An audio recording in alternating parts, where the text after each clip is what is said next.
इस वीडियो में हमारा फोकस होगा जो ट्रिग्नोमेट्रिकल फंक्शंस पर आधारित इंटीग्रेशन के सवाल हैं उनको सीखना। तो उसके लिए हमारे पास फार्मूले होना चाहिए जो ट्रिग्नोमेट्रिक फंक्शंस के इंटीग्रेशन निकालने में हमारे लिए फायदेमंद होंगे, सहायक होंगे। तो उन सूत्रों पे आज हम चर्चा करेंगे और उन सूत्रों पे आधारित जो साधारण सवाल होंगे उनको हम लगाने की कोशिश करेंगे। तो यहाँ पर मैं बताना चाहूँगा कि जो ट्रिग्नोमेट्रिकल इंटीग्रेशन के सवालों को लगाने के लिए जो फार्मूले इस्तेमाल होते हैं वो 6 बेसिक फार्मूले हैं जिन पर पूरे ट्रिग्नोमेट्रिकल फंक्शन पर आधारित इंटीग्रेशन के सवाल आधारित होंगे। तो पहला फार्मूला है, हम देख सकते हैं सामने लिखा हुआ है integral sine x d x. कहने का मतलब साइन एक्स का इंटीग्रल। तो integral sine x d x ये होता है बराबर minus cos x plus c. यानी हम कह सकते हैं कि साइन एक्स का जो इंटीग्रल है वो माइनस कॉस एक्स होता है, प्लस सी तो हम जानते हैं एक्स अचर होता है। ये साइन एक्स का इंटीग्रल है, तो integral sine x d x बराबर माइनस कॉस एक्स होता है, ये आपको याद हो जाना चाहिए। दूसरे फार्मूले पे हम नज़र डालते हैं तो ये है, हम देख सकते हैं integral cos x d x, यानी कॉस एक्स का इंटीग्रल बराबर है ये sine x plus c. Integral cos x d x बराबर sine x plus c, c x अचर है, या हम कह सकते हैं कि कॉस एक्स का इंटीग्रल जो है वो साइन एक्स है। तीसरे फार्मूले पे हम नजर डालते हैं तो ये है, हम देख रहे हैं integral sec square x d x, यानी कि सेक स्क्वायर एक्स का जो इंटीग्रल है वो क्या होगा, तो integral sec square x d x बराबर होता है टेन एक्स प्लस सी। यानी हम कह सकते हैं सेक स्क्वायर एक्स का जो इंटीग्रल होगा वो टेन एक्स प्लस सी होगा, सी एक्स अचर है। 3 फार्मूले हो गए। अगला हम देखते हैं चौथा फार्मूला होगा integral sec x tan x d x. Integral sec x tan x d x और इसका जो इंटीग्रल होता है वो होता है सेक एक्स प्लस सी, यानी सेक एक्स टेन एक्स का जो इंटीग्रल होगा वो सेक एक्स होगा, सी एक्स अचर है। इसके बाद हम देखते हैं दे रखा है integral cosec x cot x d x, यानी कॉसेक एक्स कॉट एक्स का जो इंटीग्रल है वो होता है minus cosec x plus c. Integral cosec x cot x बराबर होता है minus cosec x plus c, ये हो गया। और हम देखते हैं integral cosec square x d x. Integral cosec square x d x ये होता है बराबर minus cot x plus c, यानी कॉसेक स्क्वायर एक्स का जो इंटीग्रल है वो माइनस कॉट एक्स प्लस सी होता है, जहाँ सी जो है वो एक एक्स अचर है। तो ये 6 सूत्र हैं जो हमने अभी देखे हुए हैं, बोर्ड पे लिखे हुए हैं। इन 6 सूत्रों को हमें याद करना है, कंठस्थ करना है और इन्हीं के आधार पे हमें ट्रिग्नोमेट्रिकल जो फंक्शंस पर आधारित इंटीग्रेशन के फार्मूले या जो सवाल होंगे उनको हमें लगाना होगा। अब इनको देखते हैं तो एक चीज़ मैं और स्पष्ट दोबारा कर देना चाहता हूँ, जैसे अगर कोई सवाल दे रखा है, कोई प्रश्न दे रखा है जो कि सेक स्क्वायर एक्स की फॉर्म का नहीं है, तो विश्वास मानिए कि हमें उस सवाल को लगाने में दिक्कत होगी। अगर सेक स्क्वायर एक्स के रूप में कोई सवाल दे रखा है, प्रश्न दे रखा है, तो उसका इंटीग्रल वेरी सिंपली हम लोग सीधे सीधे जो है क्या लिख देंगे, टेन एक्स लिख देंगे। सेक स्क्वायर एक्स का इंटीग्रल टेन एक्स होता है, खत्म कहानी। अब अगर कोई सवाल में सेक स्क्वायर एक्स नहीं है, उसको लगाना कठिन हो जाएगा, हमें उसके लिए तरीके ढूंढने पड़ेंगे। प्रतिस्थापन के द्वारा समाकलन होगा, खंडशः समाकलन होगा, या और कोई विधि लगेगी, उस पर हमें विचार करना पड़ेगा। तो यहाँ पर मेरे कहने का मतलब ये है कि अगर कोई ट्रिग्नोमेट्री का कोई प्रश्न दे रखा है तो पहले हमें ये जो 6 फार्मूले दे रखे हैं इनके सदृश उस सवाल को बनाना पड़ेगा। देखने में ठीक इन फार्मूलों की तरह मिलता जुलता होना चाहिए, तभी हम उसका इंटीग्रेशन कर पाएंगे। कहने का मतलब कोशिश करें साइन एक्स बन जाए, कोशिश करें कॉस एक्स बन जाए, कोशिश करें सेक स्क्वायर एक्स बन जाए, कोशिश करें कॉसेक स्क्वायर एक्स बन जाए, कोशिश करें सेक एक्स टेन एक्स बन जाए, कोशिश करें कॉसेक एक्स कॉट एक्स बन जाए। जब इस तरीके से इन फार्मूलों के सदृश हमारा सवाल हो जाएगा, लगने लगेगा, दिखने लगेगा, तभी हम इन बेसिक इंटीग्रेशन के फार्मूलों का इस्तेमाल उन सवालों में कर पाएंगे, तभी हम उनका इंटीग्रेशन कर पाएंगे। अगर ऐसा नहीं हो पाता है तो ये दिक्कत होगी, इस सवाल को लगाने में कठिनाई होगी, हमें दूसरे तरीकों पर विचार करना पड़ेगा। बहुत आसानी से इनको हम समझ सकते हैं। चलो एक सवाल उठाते हैं, देखते हैं भाई जो मैंने बताया है उसको हम किस तरीके से जस्टिफाई कर पाते हैं। जैसे मान लेते हैं कि कोई सवाल दिया गया है 1 माइनस साइन एक्स अपान में दे रखा है cos square x d x. हम देख सकते हैं कि सीधे सीधे तो कोई जो फार्मूले बेसिक इंटीग्रेशन के 6 फार्मूले हमने बताए हैं इसमें कोई भी नहीं लिख सकता। इस फॉर्म में जो प्रेजेंट फॉर्म हमको सवाल की दी गई है हम नहीं लगा सकते। जैसा कि मैंने बताया है कि हमें कोशिश करनी चाहिए कि इन्हीं 6 रूपों के आधार पर हमें अपने सवाल को बदलना है। सेक स्क्वायर एक्स, अगर हम सेक स्क्वायर एक्स बना सकते हैं तो सवाल हमारा आगे बढ़ सकता है। और जो दिया गया प्रश्न है इसमें हम देख सकते हैं अपान में कॉस स्क्वायर एक्स दे रखा है, तो हमारे दिमाग में तुरंत ये आइडिया आना चाहिए कि 1 अपान कॉस स्क्वायर एक्स को हम बहुत आसानी से सेक स्क्वायर एक्स लिख सकते हैं। अब सवाल में माइनस लगा हुआ है तो हम पूरे इंटीग्रल जो हमको दिया गया है इसको हम 2 पार्ट में तोड़ सकते हैं। कैसे तोड़ेंगे? कॉस स्क्वायर को अपान में रखना है सेक स्क्वायर एक्स बनाने के लिए, ये हमारा बेसिक आइडिया है। तो क्या करते हैं 1 upon cos square x d x, ये फर्स्ट इंटीग्रेंट हमारा हो जाएगा। माइनस लीनियर प्रॉपर्टी आपको याद होगी, अगर प्लस माइनस से जुड़े हुए कोई 2 पद हैं तो उनको अलग अलग इंटीग्रेंट के रूप में लिखा जा सकता है। वही काम यहाँ पर है, माइनस लगा हुआ है तो 2 इंटीग्रेंट में हम पूरे सवाल को तोड़ देंगे। साइन ऑफ इंटीग्रेशन लगा लिया। अब जो साइन एक्स के नीचे कॉस स्क्वायर एक्स लगा हुआ है तो हम इसको इस तरीके से लिखेंगे, साइन एक्स अपान cos x into 1 upon cos x और डी एक्स तो है ही। इससे क्या होगा, जैसा कि मैंने पीछे बताया कि इस तरीके से तोड़कर लिखने से ये होगा कि जो फंक्शन हमारा तैयार होगा वो दिए गए फार्मूलों से बिल्कुल मिलता जुलता होगा, मैच करता होगा। देखो कैसे, इसको लिख सकते हैं हम sec square x d x, जो वांछित था। हम चाहते थे कि सेक स्क्वायर एक्स के रूप में लिखा जा सके। माइनस इसको क्या लिख सकते हैं, साइन एक्स अपान कॉस एक्स को हम tan x लिख सकते हैं, इंटू 1 अपान कॉस एक्स को हम सेक एक्स लिख सकते हैं dx।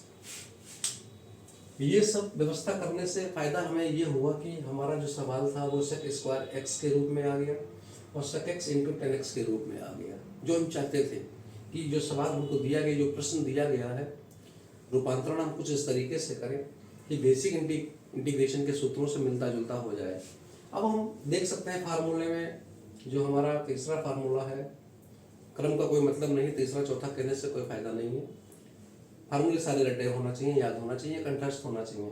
तो sec square x d x का इंटीग्रेशन हम जानते हैं, ये होता है sec x, no sorry tan x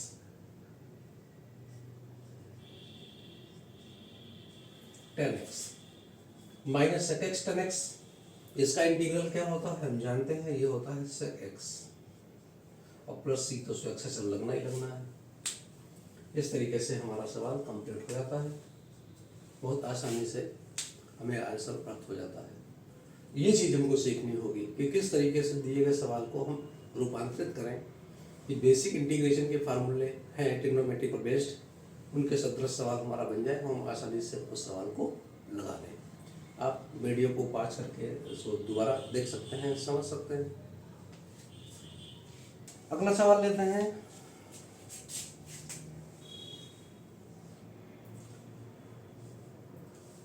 under root 1 minus sine 2x dx सवाल दिया गया है। Integral root 1 minus sine 2x dx, तो इसका हमें इंटीग्रेशन करना है और हम जानते हैं कि इसमें हम सीधे सीधे बेसिक इंटीग्रेशन का कोई फार्मूला मैच नहीं करता, हम नहीं लगा सकते। रूपांतरित करना पड़ेगा, और रूपांतरित इस तरीके से करना पड़ेगा कि ये जो सवाल दिया गया है, प्रश्न दिया गया है, तो ये बेसिक इंटीग्रेशन के जो फार्मूले हैं उनमें से किसी एक से मैच करे, या दो से मैच करे, या तीन से मैच करे। तो क्या करना होगा, हमारे पास आइडेंटिटीज हैं। एक आइडेंटिटी हमारे पास है, हम जानते हैं 1 के लिए sine square x plus cos square x equals to 1 होता है। Sine square x plus cos square x equals to 1 होता है, यानी 1 की जगह पर हम क्या लिख सकते हैं, sine square x plus cos square x लिख सकते हैं। साइन 2x का फार्मूला लगा सकते हैं। साइन 2x का फार्मूला त्रिकोणमिति में क्या होता है, sine 2x equals to 2 sine x cos x। इन दो फार्मूलों का इस्तेमाल होगा, सूत्रों का इस्तेमाल इसमें होगा। तो क्या करते हैं, साइन ऑफ इंटीग्रेशन रूट 1 की जगह हम क्या बता रहे हैं, क्या लिखना है, sine square x plus cos square x. ये एक identity, sine square x plus cos square x 1 की जगह पे लिख दिया, माइनस साइन 2x का फार्मूला क्या है, 2 साइन x कॉस x लिख देते हैं, 2 sine x cos x dx। ये जो एक्सप्रेशन आया है इस पर विचार करते हैं। Sine square x plus cos square x minus 2 sine x cos x. Actually ये एक पूर्ण वर्ग है। किसका पूर्ण वर्ग है, sine x plus cos x का पूर्ण वर्ग है। होल स्क्वायर है sine x plus cos x का, रूट साइन एक्स माइनस है तो माइनस लेना पड़ेगा, minus cos x whole square dx। अगर हम sine x minus cos x का होल स्क्वायर खोलते हैं तो हमें यही मिलेगा। साइन एक्स को फर्स्ट टर्म मान लीजिए, प्रथम पद मान लीजिए, कॉस एक्स को सेकंड टर्म यानी कि द्वितीय पद मान लीजिए। तो होल स्क्वायर कैसे खुलता है, फर्स्ट टर्म का square that is sine square x, second term का square that is cos square x plus cos square x, minus 2 into first term into second term, minus 2 into first term into second term. इस तरीके से ये whole square खुला हुआ है। सवाल बहुत आसान हो गया। हम देखते हैं कि ये स्क्वायर जो है ये अंडर रूट से कट जाएगा, बचेगा क्या, बचेगा sign x minus cos x dx। ये बन गया। लीनियर प्रॉपर्टी लगा देते हैं, दो पार्ट में इसको तोड़ देते हैं, वेरी सिंपली ये हो जाएगा sine x dx minus cos x dx। मैंने पहले बता रखा है कि हमें जो भी हमको प्रश्न दिया गया होगा, सवाल दिया गया होगा, हमें कोशिश करनी है कि उसको इस तरीके से रूपांतरित करें कि वो हमारे बेसिक इंटीग्रेशन के फार्मूले जैसा हो जाए। हम देख सकते हैं कि जो सवाल हमको दिया गया root 1 minus sine 2x dx integral, तो अब ये इस फॉर्म में आ गया है, integral sine x dx minus integral cos x dx। और दोनों के ही फार्मूले हमको पता होते हैं, फर्स्ट और सेकंड दो फार्मूले दे रखे हैं। तो साइन x का इंटीग्रल क्या होता है, ये होता है माइनस कॉस x, और माइनस कॉस x का इंटीग्रल क्या होता है, साइन x। शुरू के जो दो फार्मूले हैं वो यही हैं, minus sign x plus C तो लगाना ही है एक्स के रूप में। सवाल लग गया, वेरी इजी, समझ में आ रहा होगा। कोशिश करते हैं, धीरे धीरे आगे बढ़ेंगे। वीडियो को पॉज करके आप इसे देख सकते हैं, नोट कर सकते हैं। अगला सवाल देखते हैं, 4 माइनस 5 साइन एक्स अपान में दे रखा है cos square x dx। Integral करना है, एनसीईआरटी किताब का सवाल है, बहुत अच्छा सवाल है। 4 माइनस 5 साइन एक्स अपान cos square x dx integral करना है। इस तरीके से तो हम इसका इंटीग्रल नहीं कर सकते जिस रूप में ये दिया गया है, हम वही करना होगा। बेसिक इंटीग्रेशन के जो फार्मूले हैं ट्रिग्नोमेट्री बेस्ड, उनमें से किसी एक फार्मूले से या एक से अधिक फार्मूलों के हिसाब से मैच कराना होगा। जनरल आइडिया वेरी सिंपल, अपान में कॉस स्क्वायर एक्स दे रखा है, ज़्यादा दिमाग लगाने की ज़रूरत नहीं है। सेक स्क्वायर एक्स में इसको बदल देते हैं। पीछे के सवाल लगा भी चुके हैं, उससे आइडिया आ चुका होगा। 4 और 5 कोफिशिएंट के रूप में दे रखे हैं, इनको साइन ऑफ इंटीग्रेशन से पहले भी लिखा जा सकता है। बीच में माइनस लगा हुआ है तो इसको दो पदों में भी तोड़ा जा सकता है। सारा काम इकट्ठा करेंगे, कोफिशिएंट को साइन ऑफ इंटीग्रल से पहले लिखेंगे और दो पार्ट में तोड़ेंगे और कोशिश करेंगे सेक स्क्वायर एक्स बने या सेक एक्स बने टेन एक्स बने। देखो तो 4 है, 4 लिख लिया, sign of integration 1 upon cos square x dx, minus लगा हुआ, माइनस लगा लिया। 5 कोफिशिएंट है, साइन ऑफ इंटीग्रेशन। अब यहाँ पे विचार करना होगा, cos x दे रखा है तो a cos x को sin x के नीचे लिख लेते हैं, sin x अपान cos x इंटू 1 अपान cos x dx। दो इंटीग्रेंट बन जाएंगे, दो पार्टों में टूट गया। आगे का काम 4 ऐसे रहेगा। अब ये हो गया है क्या, ये हो गया है sec square x dx minus ये हो गया है 5 sin x upon cos x को क्या लिख सकते हैं 10x into 1 upon cos x को क्या लिख सकते हैं sec x और dx तो है ऑपरेटर लगा हुआ है। कितना आसान हो गया, जो हम चाहते थे वही चीज हो गई। देखने में कठिन लग रहा था, लेकिन अब बेसिक इंटीग्रेशन के जो फार्मूले हैं ट्रिग्नोमेट्री के, उनसे मैच कर रहा है। सेक स्क्वायर एक्स dx इसका इंटीग्रल हमको मालूम है, सेक एक्स tan x इसका भी हमको इंटीग्रल मालूम है। क्या हो गया, 4 तो ऐसे रहेगा। अब सेक स्क्वायर x का इंटीग्रल क्या है हम जानते हैं, ये होता है 10x minus 5। Sec x tan x का इंटीग्रल क्या होता है, that is sec x plus c अपने तरफ से लगा लो, सवाल खत्म। वेरी सिंपल, बहुत आसानी से सवाल लग गया। ये चीज सीखनी होगी। इस तरीके से हम सवालों को लगाएंगे तो बहुत आसानी से जो त्रिकोणमिति पर आधारित जो सवाल हैं उनको बहुत हम आसानी से लगा लेंगे। वीडियो पॉज कीजिए और अगर नोट करना चाहते हैं तो नोट कर लीजिए। समझ में आ गया है तो नोट करने की जरूरत नहीं है, आइडिया क्लियर होना चाहिए। इसमें भी वही खुराफात हो सकती है। क्या, जैसे साइन एक्स दे रखा है, मान लेते हैं हम एक नया सवाल बनाना चाहते हैं, इसको मॉडिफाई कर देना चाहते हैं। किसी एग्जामिनर के दिमाग में खुराफात आ गई, पेपर सेट कर रहा है तो उसने जो सवाल दिया गया है बदल डाला। साइन एक्स की जगह पे कॉस एक्स कर दिया और कॉस स्क्वायर एक्स की जगह पे साइन स्क्वायर एक्स कर दिया, माइनस की जगह प्लस कर दिया। तो जिन बच्चों की कंसेप्ट बढ़िया है, क्लियर हो चुकी है, अंडरस्टैंडिंग अच्छी तरीके से बन चुकी है, उनके लिए सवाल में कोई प्रॉब्लम नहीं होगी। लेकिन जो सिर्फ दौड़ते हैं, सवाल देखा और उसके हिसाब से चल पड़े, उनके लिए थोड़ी दिक्कत होगी। हो सकता है लड़खड़ा जाए, कतई जरूरत नहीं है लड़खड़ाने की। समझते हैं तरीका वही है। नया सवाल हो सकता है किसी किताब में ना हो सकता है हो सकता है पेपर में आ जाए। चलो तैयार करते हैं एक नया सवाल। मान लेते हैं दे रखा है 7 + 3 दे रखा है cos x अपान में दे रखा है अब sin स्क्वायर x dx। सब कुछ बदल डाला, कोफिशिएंट भी बदल दिए, माइनस की जगह प्लस कर दिया, साइन और कॉस को आपस में इंटरचेंज कर दिया, एक नया सवाल बना दिया, अब पेपर में रख दिया। जिन बच्चों ने अच्छे तरीके से नहीं समझा हुआ है उन्हें दिक्कत होने वाली है, हो जाएगी। लेकिन सवाल हम जानते हैं बहुत आसान है। साइन स्क्वायर एक्स अपान में दे रखा है तो जनरल आइडिया क्या आ रहा है कि हमें कॉसेक स्क्वायर एक्स बनाना है। प्लस लगा हुआ है, दो पार्टों में तोड़ देना है, कोफिशिएंट्स को साइन ऑफ इंटीग्रेशन से पहले लिख देना है। चलो शुरू हो जाओ।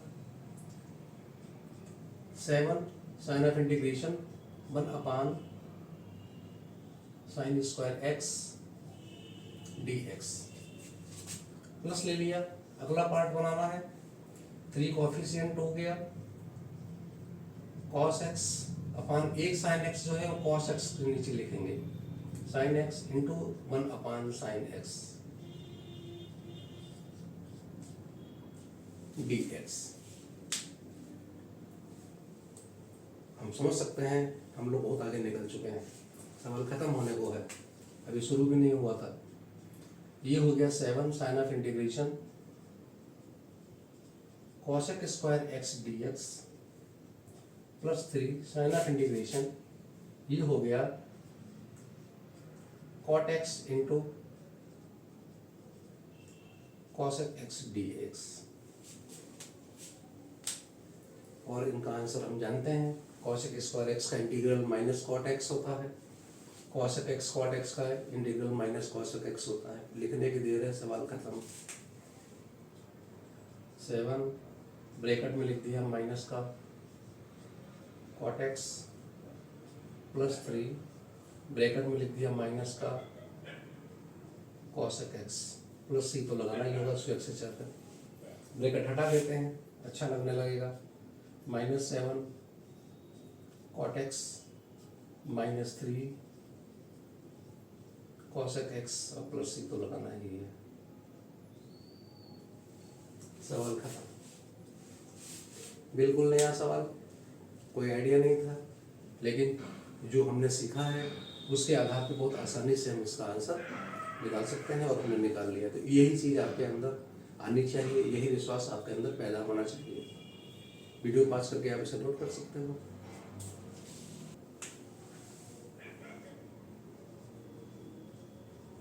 sec x और ब्रैकेट में है sec x plus 10x dx। पीछे के सवाल जिन बच्चों को समझ में आ गए हैं उनके लिए ये बिल्कुल चुटकी बजाने के काम है, चुटकी बजाने का काम है, बहुत आसानी से आंसर निकल आएगा। ब्रैकेट खोल देते हैं, सवाल अपने आप बन जाएगा। इंटीग्रल sec x की मल्टीप्लाई sec x से होगी तो ये हो जाएगा sec square x dx plus sign of integration sec x का मल्टीप्लाई tan x से होगा sec x into tan x dx। शुरू होने से पहले सवाल खत्म हो गए।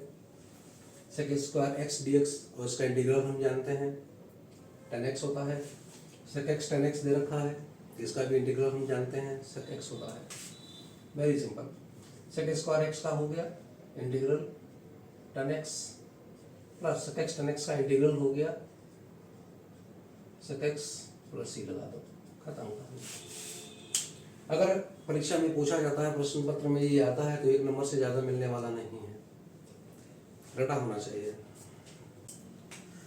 चलिए अगला सवाल देखते हैं। अगला सवाल है sin x अपान 1 माइनस sin x dx। अच्छा सवाल है, ध्यान से समझिए इसमें क्या क्या होना है, काफ़ी चीज़ें सीखने को मिलेंगी। अपान में 1 माइनस sin x दे रखा है, जनरल आइडिया ये दिमाग में आना चाहिए at first sight. 1 minus sin x का जो कॉन्जुगेट बनेगा 1 plus sin x, 1 plus sin x से हमें अंश और हर में गुणा करा देना चाहिए। हर में गुणा कराएंगे तो उसके प्रभाव को खत्म करने के लिए अंश में भी गुणा कराना पड़ेगा। और ये जनरल आइडिया है, यानी अगर 1 माइनस sin x है तो 1 प्लस sin x से मल्टीप्लाई होगा ऊपर नीचे अंश और हर दोनों में। अगर 1 प्लस sin x दे रखा है तो इसका उल्टा यानी कि 1 माइनस sin x से ऊपर नीचे गुणा भाग होगा। अगर 1 माइनस cos x दे रखा है तो 1 प्लस cos x से ऊपर नीचे मल्टीप्लाई होगा अंश और हर दोनों में। और अगर 1 प्लस cos x दे रखा है तो 1 माइनस cos x से अंश और हर में मल्टीप्लाई कराना पड़ेगा। ये बिल्कुल जनरल आइडिया, ये बिल्कुल दिमाग में फिट रहना चाहिए ऐसे सवालों को लगाने के लिए। तो यहाँ पर दे रखा है 1 माइनस sin x, तो कुछ मत सोचिए, सीधे सीधे 1 प्लस sin x से ऊपर नीचे मल्टीप्लाई करा डालिए अंश और हर में, और देखते हैं होता क्या है। तो ये है sin x अपान 1 माइनस sin x, इसको ब्रैकेट में ले लेते हैं।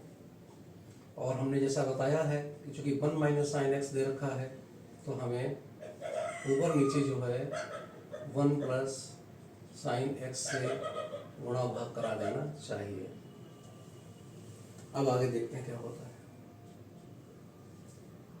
ऊपर ब्रैकेट खोल देते हैं, साइन एक्स को 1 से मल्टीप्लाई करा देते हैं, तो ये हो जाएगा साइन एक्स, और प्लस साइन एक्स का मल्टीप्लाई साइन एक्स से होगा तो ये हो जाएगा sign square x.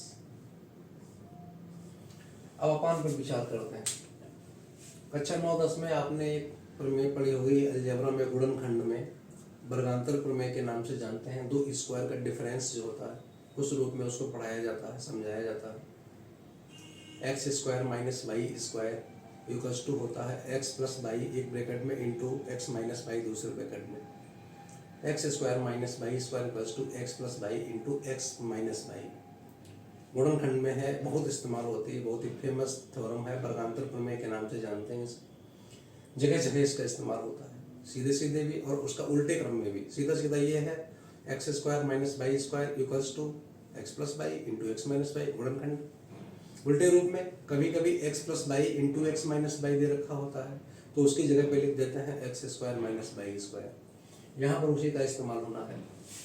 1 as x लीजिए, साइन एक्स को एज बाई लीजिए, x minus y x plus y. एक ब्रैकेट में एक्स प्लस बाई है, एक ब्रैकेट में एक्स माइनस बाई है, तो इसकी जगह पे simply x square minus y square लिखा जा सकता है। 1 को एक्स माना है तो एक्स स्क्वायर यानी कि 1 माइनस साइन स्क्वायर एक्स को लिखा जा सकता है बहुत आसानी से। आगे बढ़ते हैं।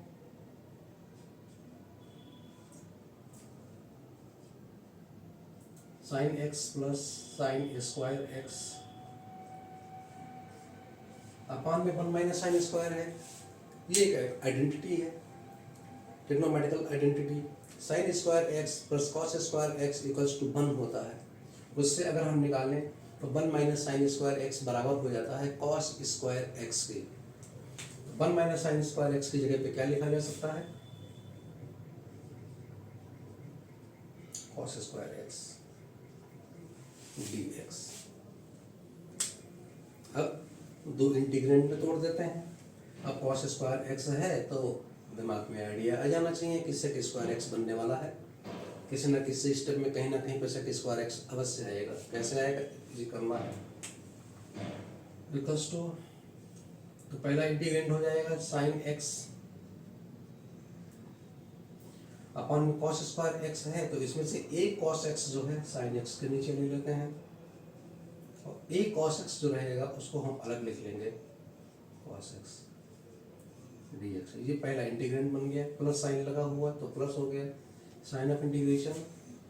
अब sign square x upon cos square x ये हो जाएगा tan स्क्वायर एक्स dx। आधा सवाल लग चुका है, जो हम चाहते थे वो आधा बन चुका है। Sine x upon cos x को लिख सकते हैं tan x, 1 upon cos x होता है sec x के बराबर, तो ये तो बन गया sec x tan x dx। तो इसका तो इंटीग्रल हमको पता है, लेकिन मेन समस्या आ गई है अब tan स्क्वायर एक्स पे। tan स्क्वायर एक्स का कोई इंटीग्रल नहीं होता।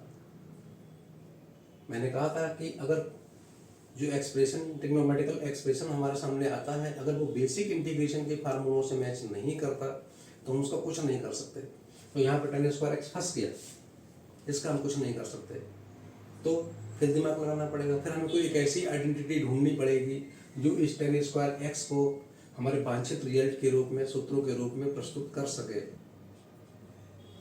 Sine x upon cos x को हम क्या बता रहे थे, ये तो हो गया tan x into 1 upon cos x हो गया sec x dx। ये तो बन गया।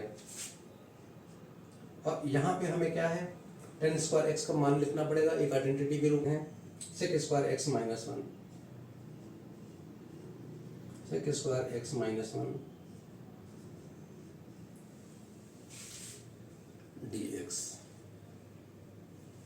अब sec स्क्वायर x आ रहा है और ये बेसिक इंटीग्रेशन का फार्मूला है, बहुत आसानी से इसका इंटीग्रल लिखा जा सकता है। इसको भी दो पार्ट में तोड़ा जा सकता है।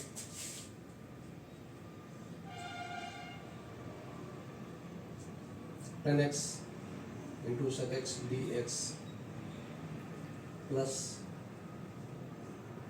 sec square x minus 1dx। अब हमारा काम चलो,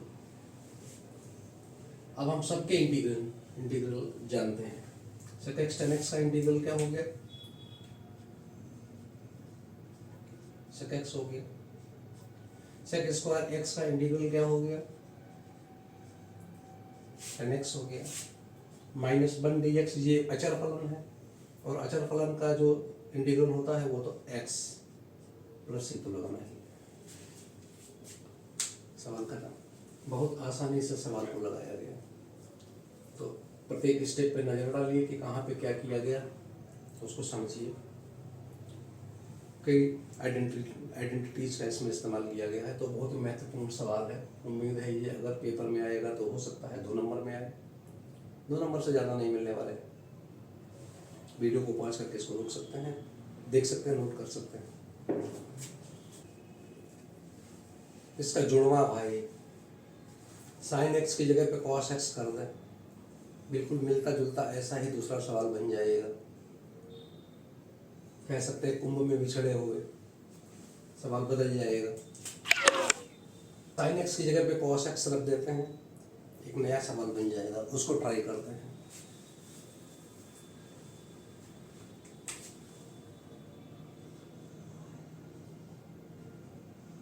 cos x अपान 1 plus cos x dx। sin x को रिप्लेस कर दिया, चिन्ह भी रिप्लेस कर दिया, माइनस की जगह प्लस कर ली, sin x की जगह पे cos x आ गया। इसको ट्राई करते हैं। जनरल आइडिया पिछले सवाल में बताया था, 1 प्लस cos x दे रखा है, बिना सोचे बिचारे 1 माइनस cos x से ऊपर नीचे मल्टीप्लाई करा दो, अंश और हर में 1 माइनस cos x से मल्टीप्लाई करा देते हैं। चलो कराते हैं। cos x अपान में दे रखा है 1 प्लस cos x, और मल्टीप्लाई कराना होगा अब 1 माइनस cos x से। इतने से ही ऊपर मल्टीप्लाई कराना होगा 1 माइनस cos x dx। बिल्कुल उसी ढर्रे पे लगने वाला सवाल है। ब्रैकेट खोल देते हैं, cos x का 1 से मल्टीप्लाई कराया, cos x हो गया, माइनस cos x का cos x मल्टीप्लाई कराया तो हो गया cos स्क्वायर x। नीचे वही तरीका है, x plus y into x minus y की जगह पे हम लिख सकते हैं x square minus y square.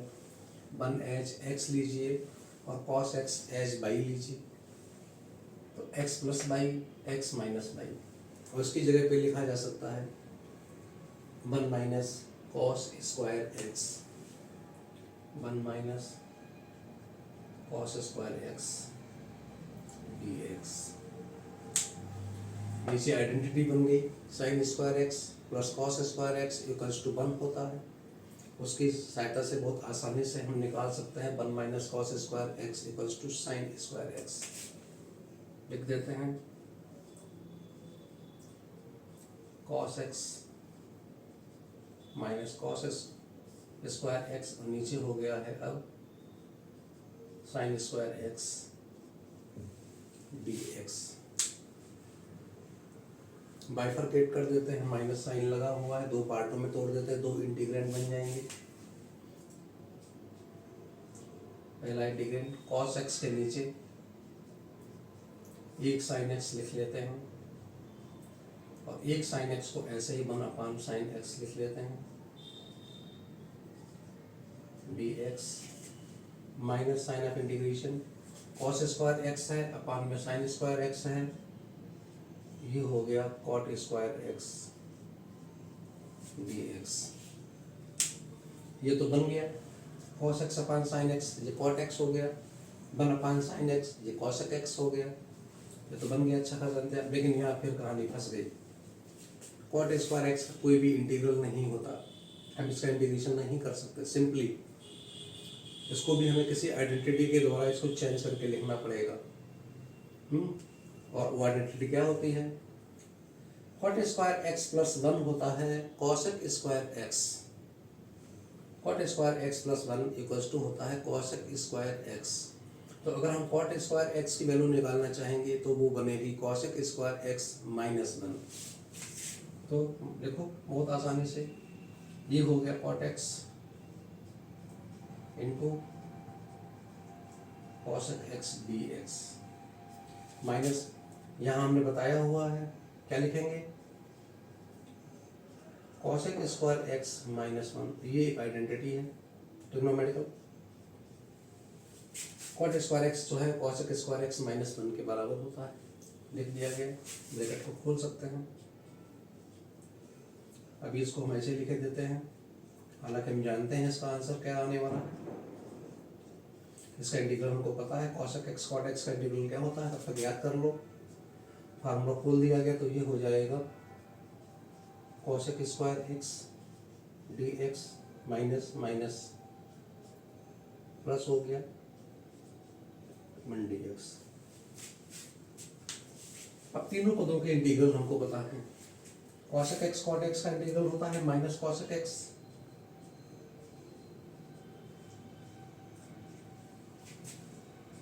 Cosec square x d x का इंटीग्रल होता है minus cot x, cosec square x का इंटीग्रल होता है माइनस कॉट एक्स। और चूंकि माइनस पहले से ही लगा हुआ है, इंटीग्रल से पहले लगा हुआ है, माइनस इंटीग्रल में आ रहा है, दो माइनस मिलकर जो है क्या बना देंगे प्लस, और ये हो जाएगा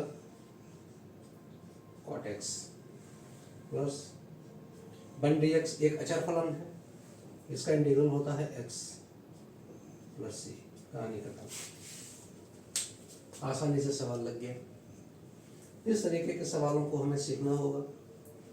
वीडियो पास करके इसको आप अपनी कॉपी में नोट कर सकते हैं, बार बार देख सकते हैं, सीखने की कोशिश कीजिए कि कहाँ पे किस तरीके से हमें सवाल को लगाना है, क्या करना है। आशा है आज के वीडियो में बताए गए सवाल आपको समझ में आए होंगे। कुछ समझ में नहीं आए तो जो व्हाट्सएप नंबर दिखाया जा रहा है उस व्हाट्सएप नंबर पे आप कमेंट कर सकते हैं। अपना सवाल अगर कोई है तो उसको भेज सकते हैं, उसका आंसर आपको मिलेगा। फिर मिलते हैं।